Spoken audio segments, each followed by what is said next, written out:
जय माँ भगवती, जय माँ दुर्गा। आप सभी पर माता रानी की कृपा सदा सर्वदा बनी रहे। आज आप सुनेंगे दुर्गा सप्तशती का अध्याय 12 और 13। नवरात्रि के 7वें दिन इन अध्यायों का पाठ पढ़ने या सुनने से व्यक्ति को उच्च आध्यात्मिक उन्नति, शांति और जीवन में व्यापक दृष्टिकोण प्राप्त होता है। इस दिन विशेष रूप से ध्यान केंद्रित करना महत्वपूर्ण होता है ताकि आप अपनी आध्यात्मिक यात्रा में गहरी समझ और अनुभव प्राप्त कर सके। देवी की उपासना और श्री दुर्गा सप्तशती के पाठ से जीवन में शांति और संतुलन बनाने में सहायता मिलती है और ऐसा व्यक्ति अपनी आध्यात्मिक यात्रा में उन्नति करता है। पाठ करने से पहले अपने मन को शांत और एकाग्र करें। ध्यान और प्राणायाम के माध्यम से मानसिक स्थिति को स्थिर बनाएं, जिससे कि पाठ में ध्यान केंद्रित रहे।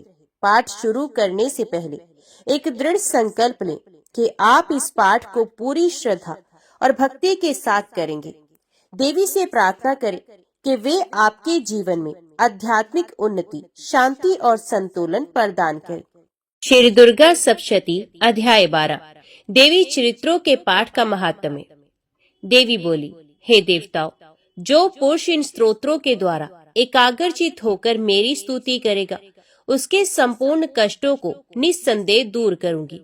मधु कैटभ के विनाश, महिषासुर के वध और शुंभ निशुंभ के वध की जो मनुष्य कथा कहेगा, मेरे महात्म्य को अष्टमी, चतुर्दशी एवं नवमी के दिन जो मनुष्य एकाग्रचित होकर भक्ति पूर्वक सुनेगा, उनको कभी कोई अनिष्ट स्पर्श नहीं कर सकेगा, पाप नहीं रहेगा।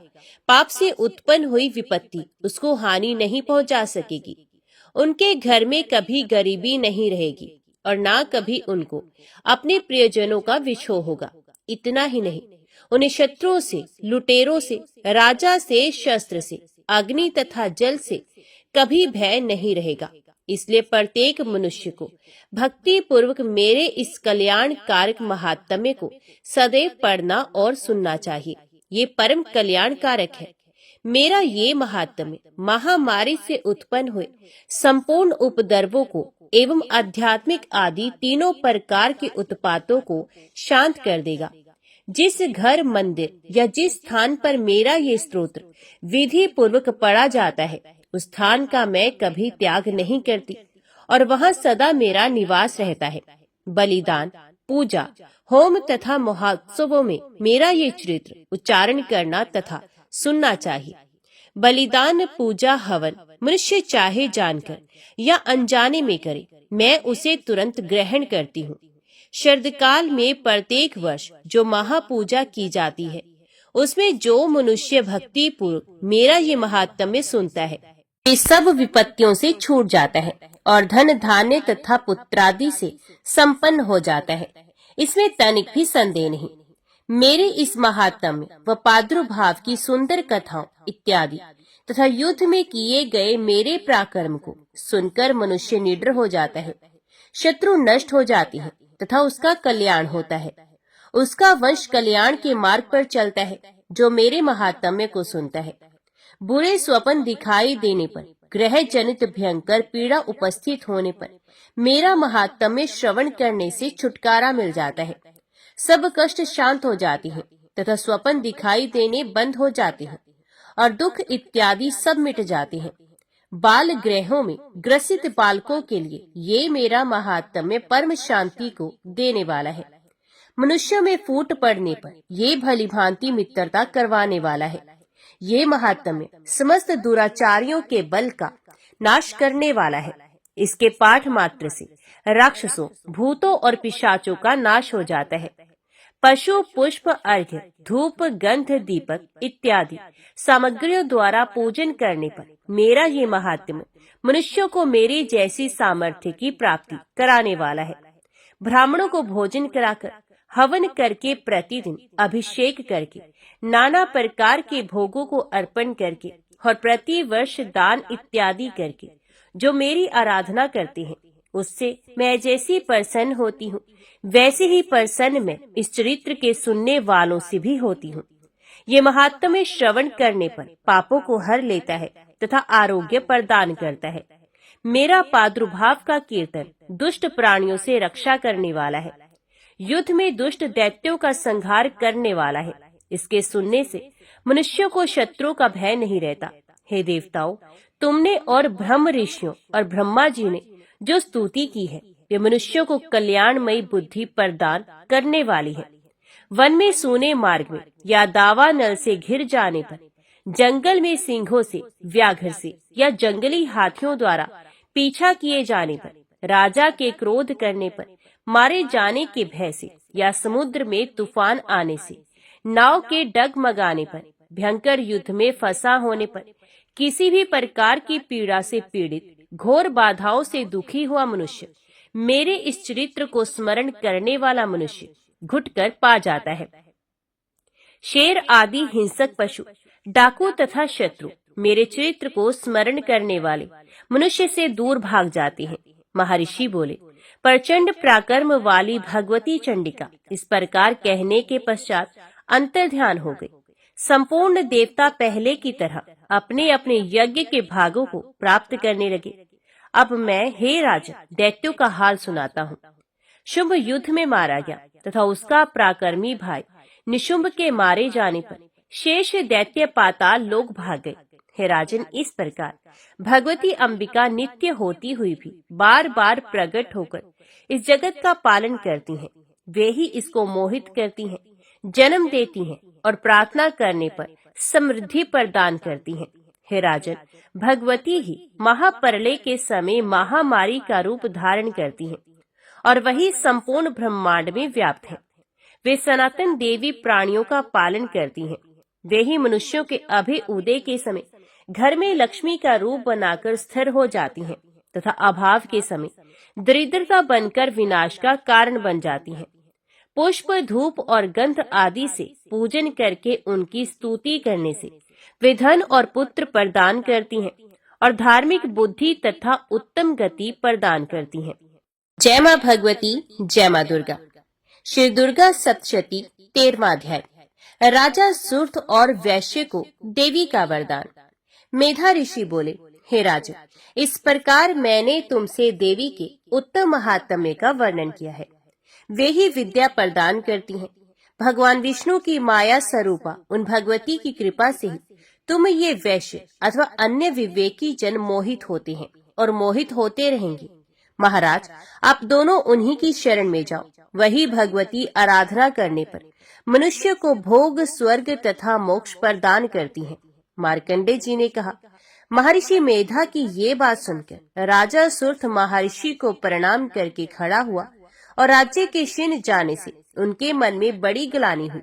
राजा सुर्थ और वैश्य तपस्या करने के लिए वन में चले गए और नदी के तट पर आसन लगाकर भगवती के दर्शनों की अभिलाषा हेतु तपस्या में लीन हो गए। वैश्य देवी के परम उत्तम सूक्त का जप करने लगा। दोनों राजा और वैश्य नदी के तट पर मृत्तिका से देवी की मूर्ति बनाई।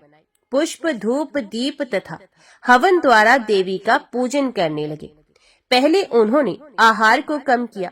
इसके बाद निराहार रहकर भगवती में मन लगाकर एकाग्रता से आराधना करने लगे।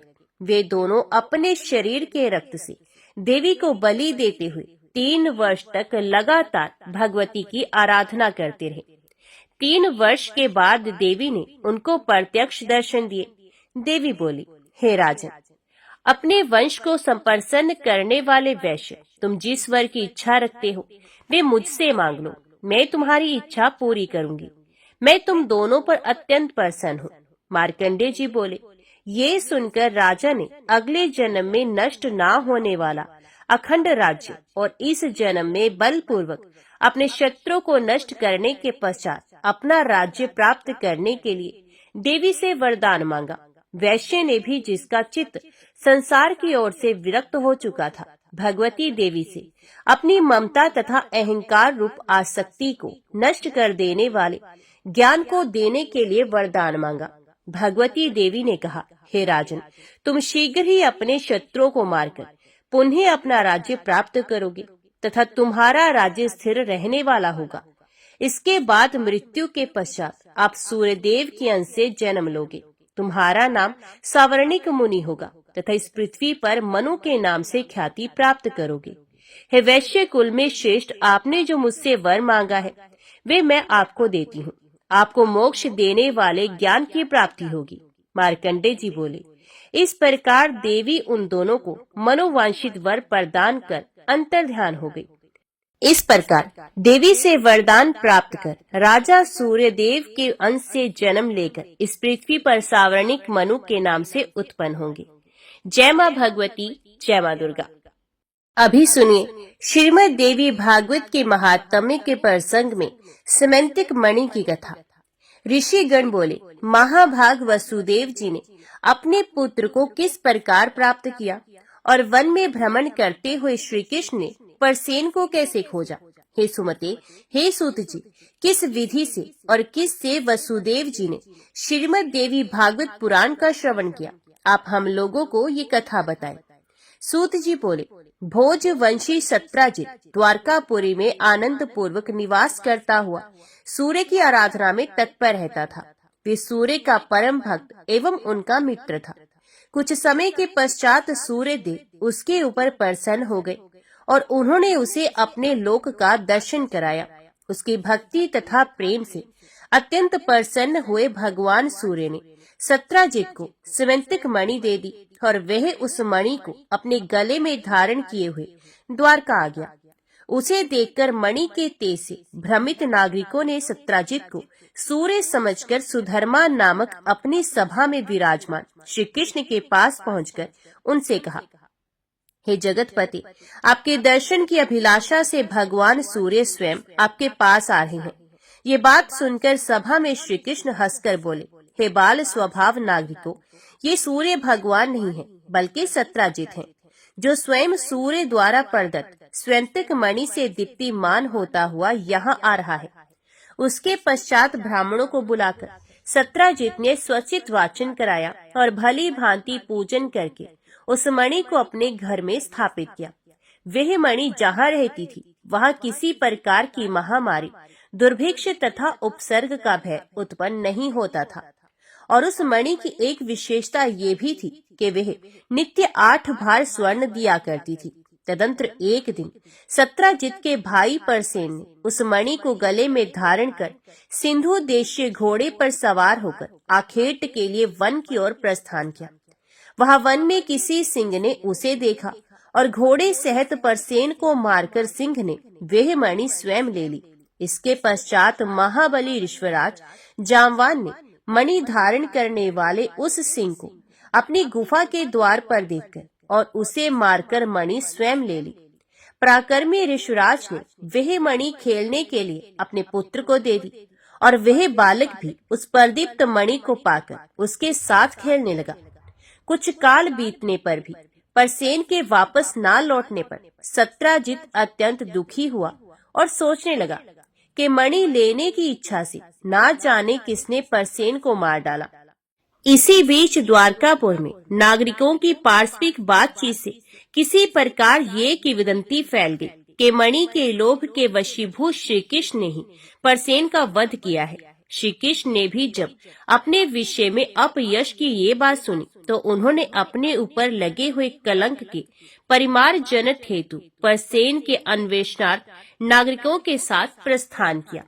वन में पहुंचने पर श्री कृष्ण ने सिंह द्वारा मारे गए परसेन को देखा और तदंतर गिरे हुए रक्त बिंदुओं से चिन्हित मार्ग का अनुसरण करके सिंह को खोजते हुए वे कुछ दूर चले गए।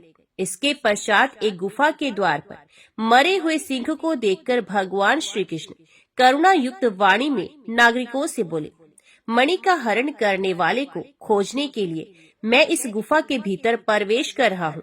जब तक मैं वापस ना आ जाऊं तुम लोग यहीं पर ठहरो। वे द्वारकावासी ठीक है ऐसा बोलकर वहीं पर ठहर गए और श्री कृष्ण गुफा के भीतर प्रविष्ट हुए जहाँ जामवान का घर था। तत्पश्चात वहां पहुंचने पर श्री कृष्ण ने ऋषराज के पुत्र को मणि धारण किए देखकर मणि को छीनना चाहा।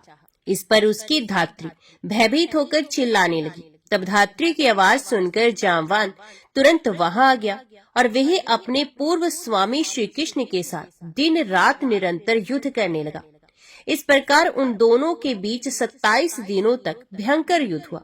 इधर द्वारकावासी गुफा के द्वार पर 12 दिनों तक श्री कृष्ण के आगमन की प्रतीक्षा करते हुए ठहरे रहे, किंतु इसके बाद वे भयभीत होकर अपने अपने घर चले गए और वहां पहुंचकर उन्होंने लोगों से सारा वृत्तांत कहा। द्वारकापुरी के सभी नागरिक ये सब सुनकर सत्राजित की भत्सना करते हुए अत्यंत शोक विवल हो गए। महाभाग वसुदेव जी अपने पुत्र का वह समाचार सुनकर परिवार सहित महान शोक से मूर्छित हो गए और बार बार सोचने लगे कि मेरा कल्याण किस प्रकार से हो। उसी समय ब्रह्मलोक से देवर्षि नारद वहां आ गए। वसुदेव जी ने उठकर उन्हें प्रणाम करके विधिवत उनकी पूजा की। देवर्षि नारद महामती यदुश्रेष्ठ वसुदेव जी से कुशल क्षेम पूछकर उनसे बोले, आप क्यों चिंतित हैं? ये मुझे बताइए। वसुदेव जी बोले, मेरा अतिशय प्रिय पुत्र श्री कृष्ण परसेन को खोजने के लिए द्वारका के नागरिकों के साथ वन में गया था, जहां उसने परसेन को मरा हुआ देखा। इसके पश्चात परसेन को मारने वाले सिंह को भी एक गुफा के द्वार पर मरा देखकर श्री कृष्ण नागरिकों को द्वार पर ही रोककर स्वयं गुफा के अंदर चले गए। बहुत दिन व्यतीत हो चुके हैं, किंतु मेरा पुत्र अभी तक नहीं लौटा, जिससे मैं चिंतित हूँ। अतः मुने, आप कोई ऐसा उपाय बताइए जिससे मैं अपने प्रिय पुत्र को प्राप्त कर सकूं। नारद जी बोले, हे यदुश्रेष्ठ, आप पुत्र की प्राप्ति के लिए अंबिका देवी की आराधना कीजिए। उनकी आराधना से शीघ्र ही आपका कल्याण होगा। वसुदेव जी बोले, हे भगवान, वे देवी कौन है? वे महेश्वरी किस प्रकार के प्रभाव वाली हैं तथा उनकी आराधना किस प्रकार की जाती है? हे देवऋषि, कृपा करके यह बताएं। नारद जी बोले, हे महाभाग वसुदेव, देवी के अतुलित महात्म्य का विस्तार पूर्वक वर्णन करने में कौन समर्थ है? अतः मैं संक्षेप में भी कह रहा हूँ, आप उसे सुनिए। जो भगवती शाश्वत सच्चिदानंद स्वरूपा और परात्परा देवी हैं तथा जिनके द्वारा ये जगत व्याप्त है, जिनके आराधना के प्रभाव से ही ब्रह्मा इस चराचर सृष्टि की रचना करते हैं, जिनका स्तवन करके भगवान विष्णु मधु कैटभ के भय से मुक्त हुए तथा जिनकी कृपा से ये विश्व का पालन पोषण करते हैं, जिनके कृपा कटाक्ष मात्र से भगवान शंकर जगत का संहार करते हैं और जो संसार के बंधन की कारण रूपा है, वे ही मुक्ति प्रदान करने वाली हैं, वे ही परम विद्या स्वरूपा है और वे ही समस्त ईश्वरों की भी ईश्वरी हैं। अतः आप नवरात्र विधान के अनुसार जगदम्बा की विधिवत पूजा करके 9 दिनों में इस श्रीमद देवी भागवत पुराण का श्रवण कीजिए, जिसके श्रवण मात्र से आप शीघ्र ही अपने पुत्र की प्राप्ति कर लेंगे। इस पुराण का पाठ तथा श्रवण करने वाले मनुष्यों से भोग एवं मोक्ष दूर नहीं रहते। नारद जी के ऐसा कहने पर वे वसुदेव जी मुनि श्रेष्ठ नारद को प्रणाम करके अत्यंत प्रेम पूर्वक कहने लगे। वसुदेव जी बोले, हे भगवान, आपके इस कथन से देवी महात्म्य से संबंधित एक अपना वृत्तांत मुझे याद आ गया। मैं उसे कह रहा हूँ, आप सुनिए। पूर्व काल में पापी कंस ने आकाशवाणी के माध्यम से देवकी के 8वें गर्भ से अपनी मृत्यु जानकर भयभीत हो भार्या सहित मुझको बंदी बना लिया। तदंतर मैं अपनी पत्नी देवकी के साथ कारागार में रहने लगा और पापी कंस भी मेरे पैदा होने वाले पुत्रों को एक एक करके मारता रहा। इस प्रकार जब कंस के द्वारा मेरे 6 पुत्र मार डाले गए, तब मेरी निर्दोष भार्या देवी देवकी अत्यंत शोकाकुल हो गई और दिन रात दुखी रहने लगी। तत्पश्चात गर्ग मुनि को बुलाकर उनका अभिवादन तथा पूजन करके पुत्र प्राप्ति की कामना से मैंने उनसे देवकी का दुख बताकर कहा, हे भगवान, हे दया सिंधु, हे मुनिवर, आप यदु कुल के गुरु हैं, अतः मुझे आयुष्मान पुत्र की प्राप्ति का कोई उपाय बताइए। इसके अनंतर दया निधान गर्ग जी प्रसन्न होकर मुझसे कहने लगे। गर्ग जी बोले, हे महाभाग वसुदेव, अब आप उस सर्वश्रेष्ठ साधन को सुनिए जो भगवती दुर्गा अपने भक्तों की दुर्गति का विनाश कर देती हैं। आप उन कल्याणकारिणी देवी की आराधना कीजिए, इससे शीघ्र ही आपका कल्याण होगा, क्योंकि उनकी आराधना से सभी लोगों की समस्त कामनाएं पूर्ण हो जाती हैं। दुर्गा की उपासना करने वाले मनुष्यों के लिए संसार में कुछ भी दुर्लभ नहीं। गर्ग मुनि के ऐसा कहने पर मैं प्रसन्न हो गया और अपनी पत्नी सहित मुनि श्रेष्ठ गर्ग को परम श्रद्धा पूर्वक प्रणाम करके दोनों हाथ जोड़कर मैंने उनसे कहा। वसुदेव जी बोले, हे भगवान, हे करुणा सागर, हे गुरु, यदि आप मुझ पर स्नेह रखते हैं तो मेरे कल्याण के निमित्त आप ही उन भगवती चंडिका की आराधना कर दे। मैं तो कंस के घर में बंदी रहने के कारण कुछ भी कर सकने में समर्थ नहीं। अतः हे महामते, अब आप ही इस दुख सागर से मेरा उद्धार कीजिए। मेरे इस प्रकार कहने पर वे मुनि श्रेष्ठ प्रसन्न होकर बोले, हे वसुदेव, आपकी प्रीति के कारण मैं आपका कल्याण करूंगा। मेरे द्वारा प्रीति पूर्वक प्रार्थना किए जाने के उपरांत गर्ग मुनि देवी दुर्गा की आराधना की इच्छा से ब्राह्मणों के साथ विंध्य पर्वत पर चले गए। वहां जाकर जप एवं पाठ में तत्पर रहते हुए गर्ग मुनि जगत की मातृ स्वरूपा और भक्तों की कामनाओं को पूर्ण करने वाली भगवती की आराधना करने लगे। जप पूजन आदि अनुष्ठानों की समाप्ति के पश्चात आकाशवाणी हुई कि हे मुने, मैं प्रसन्न हो गई हूँ, अतएव तुम्हारे कार्य की सिद्धि होगी। समस्त प्रकार के पाप एवं अनाचार स्वरूप पृथ्वी के भार का नाश करने के लिए मुझसे प्रेरणा प्राप्त कर स्वयं भगवान विष्णु अपने अंश से वसुदेव की भार्या देवकी के गर्भ से अवतार लेंगे। कंस के भय से वसुदेव जी उस शिशु को लेकर शीघ्र ही गोकुल में नंद के घर पहुंचा देंगे और वहां से यशोदा की कन्या को लाकर अपने घर में राजा कंस को देंगे। तब कंस उस कन्या को मारने के लिए उसे पृथ्वी पर पटक देगा। तदंतर उसके हाथ से छूटकर मेरी अंश स्वरूपा वह कन्या तत्क्षण अलौकिक रूप धारण करके विंध्य पर्वत पर चली जाएगी और निरंतर जगत का कल्याण करेगी। इस प्रकार उस आकाशवाणी को सुनकर गर्ग मुनि भगवती जगदम्बा को प्रणाम करके प्रसन्न मन से मथुरापुरी आ गए। आचार्य गर्ग के मुख से महादेवी के वरदान की बात सुनकर मैं पत्नी सहित अत्यंत प्रसन्न हुआ और परम आनंद विभोर हो उठा। तभी से मैं देवी के अत्युत्तम महात्म्य को जान रहा हूँ। और हे देवीषि, आज भी आपके मुखारविंद से मैंने देवी महात्म्य सुना है। अतः हे प्रभु, अब आप ही मुझे श्रीमद देवी भागवत सुनाइए। हे दया निधान, मेरे सौभाग्य से ही आप यहाँ पधारे हुए हैं। वसुदेव जी का वचन सुनकर प्रसन्न मन वाले नारद जी ने शुभ दिन एवं शुभ नक्षत्र में श्रीमद देवी भागवत की कथा आरंभ की। कथा में आने वाली विघ्न बाधाओं के शमनार्थ ब्राह्मण देवी के नवाक्षर ओम एम ह्रीम क्लीम चामुंडाय विचे मंत्र का जप तथा मार्कंडेय पुराण में वर्णित देवी स्तोत्र का पाठ करने लगे। प्रथम स्कंद के आरंभ से ही वसुदेव जी देवऋषि नारद के मुख से निःसृत अमृत स्वरूप श्रीमद देवी भागवत पुराण का भक्ति पूर्वक श्रवण करने लगे। 9वें दिन कथा की समाप्ति होने पर महामनस्वी वसुदेव जी ने श्रीमद देवी भागवत ग्रंथ कथा तथा कथावाचक दोनों की प्रसन्नता पूर्वक पूजा की। उधर कंदरा में श्री कृष्ण और जाम्बान के बीच चल रहे युद्ध में श्री कृष्ण के मुष्टिक प्रहारों से जाम्बान का शरीर अत्यंत शिथिल पड़ गया था। उसी समय जाम्बान को भी पूर्वकाल की घटनाएं याद आ गई और भगवान श्री कृष्ण को परम भक्ति के साथ प्रणाम करके अपने अपराध के लिए क्षमा याचना करते हुए उसने श्री कृष्ण से कहा, अब मुझे ज्ञात हो गया है कि आप रघुश्रेष्ठ श्री राम ही हैं, जिनके भयंकर कोप से सागर तथा लंका नगरी दोनों शुद्ध हो गए थे और रावण अपने बंधु बांधवों से मारा गया था। हे श्री कृष्ण, वे राम आप ही हैं, अतः मेरी धृष्टता को क्षमा करें।